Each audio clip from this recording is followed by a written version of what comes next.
Природа текущих реалий. Мы ясно видим, что текущей повесткой доминирующей реальности является обострение страха, выливающееся в прямое нагнетание паники, вокруг таких ситуаций как война, эпидемия, природные катаклизмы. Прямое нагнетание страха идет за счет тактики угроз, насилия, принуждения, откровенной лжи, информационной инверсии. Страх тиражируется сейчас всеми средствами массовой информации, включая так называемых независимых блогеров. Почему те, кто стоят сегодня у власти, усиленно провоцируют страх?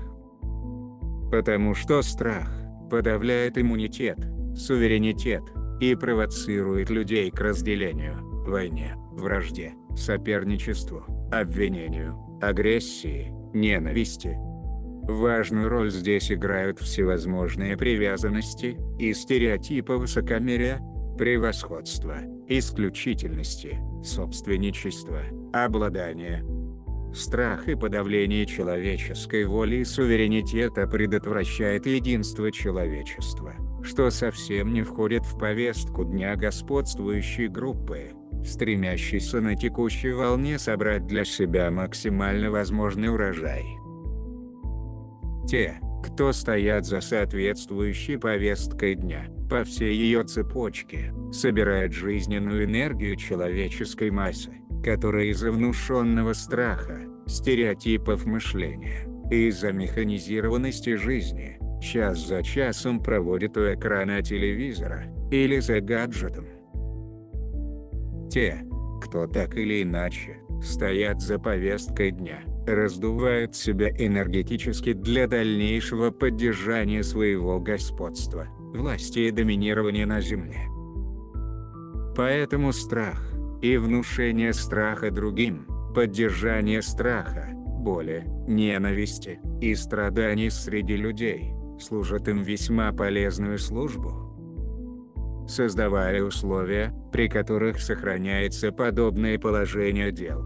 Раздувается энергетическое состояние тех, кто стоит за текущим положением дел. Война Мердука и Иннаны продолжалась примерно 2500 человеческих лет.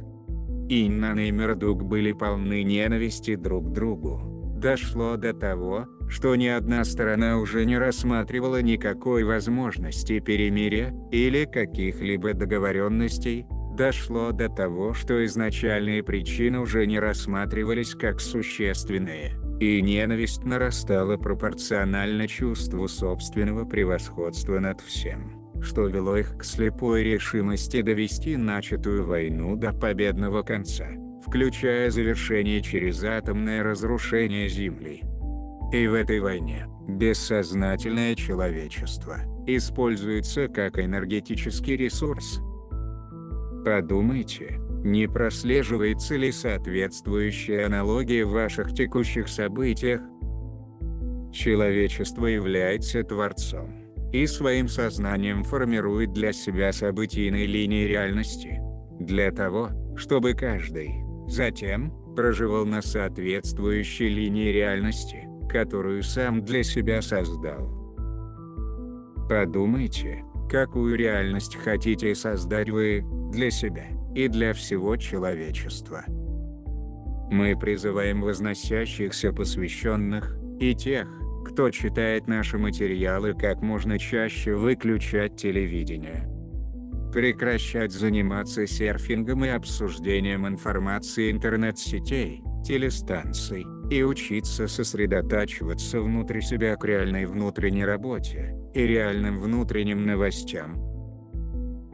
Что такое реальные новости? Реальные новости повествуют о восхождении Земли, о том, что Земля осуществляет прохождение своих посвящений при каждом нарастании количества пройденных ею звездных врат на пути к великому центральному Солнцу. Реальные новости гласят, что все в этом мире действительно изменится, однако изменения необходимо воспринимать, не исходя из страха, но и с понимания более глубокой, обширной картины того, что происходит и почему. Карма – это те задачи и жизненные уроки, которые каждому нужно усвоить, прочувствовать, осознать, вместить. Почему продолжаются войны? Уравновешивается карма. Почему на чьи-либо плечи ложатся тяжкие бедствия? Карма уравновешивается. Почему кто-то находится или попадает в ситуации насилия, боли, страдания, смерти и других видимых катастроф? Карма уравновешивается в проживании соответствующего опыта. Для того, чтобы все мы, возлюбленные, наконец-то пробудились и получили возможность пойти домой. Почему происходит засуха, наводнение, неурожай и вымирание животных на фермах? Эти царства завершают свою карму с человечеством. Почему продолжаются информационные, технологические, экономические, промышленные, эпидемиологические и личностные войны? Почему продолжаются войны на Ближнем Востоке и в Европе? Почему происходит так много человеческих смертей? Карма войн уравновешивается в человечестве. Человечество завершает свою карму с Землей. Имеется ли какой-нибудь другой путь, чтобы очистить вашу человеческую реальность, минуя кармическое завершение? Нет, возлюбленные, не существует никакого другого пути. Однако, после каждого инцидента, и в частности, со смертельным исходом, каждый человек воскрешает память. Люди вспоминают, почему была выбрана эта отдельная жизнь, какой урок должен был быть изучен, и очередная кармическая страничка должна быть закрыта, и, пробуждаясь к пониманию, воспринимает большую часть картины Вознесения, которая когда-то давно была полностью согласованной. Ибо при оригинальном отборе красного человеческого рода с Сириуса на Землю, человечество согласовывалось вознестись вместе с Землей. Земля, отныне, является согласованной реальностью. А значит, требуется завершить, понять, переосмыслить и осознать все, что требуется. Что значит завершить, понять, переосмыслить и осознать все, что требуется?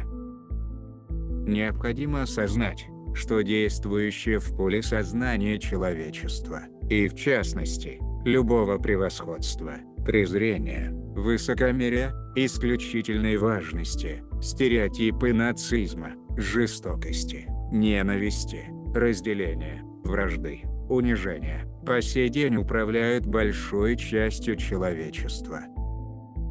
Это значит пробудиться, стать пробужденным, не спящим, чувствительным, восприимчивым, понимающим все грани жизни, осознанным, а значит зрелым, суверенным, полноценным существом.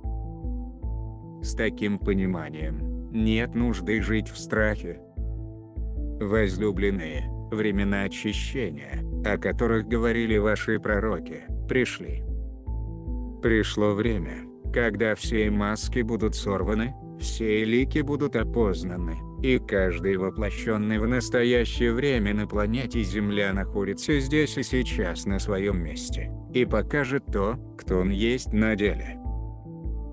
В предстоящее время, каждый исполнит свою роль, которую, так или иначе, сыграет. Каждый имеет задачи и ресурсы, чтобы выполнить свои задачи в этой текущей жизни. Каждый имеет возможность вознестись, благодаря закрытию кармы, которая могла бы создать катастрофу в жизненном опыте человека в том случае, если вовремя не проявить к ней должного внимания. В настоящее время, многие, через Вознесение, получают возможность засвидетельствовать разворачивание новой эры и стать свидетелями вхождения Земли в Великое Центральное Солнце. И даже если ваша жизнь оборвется прежде, чем увидеть таковое, Несмотря на это, вы испытаете восхождение в качестве живого предка ко всем связанным с вами по наследственности. Мы возвращаемся домой, возлюбленные.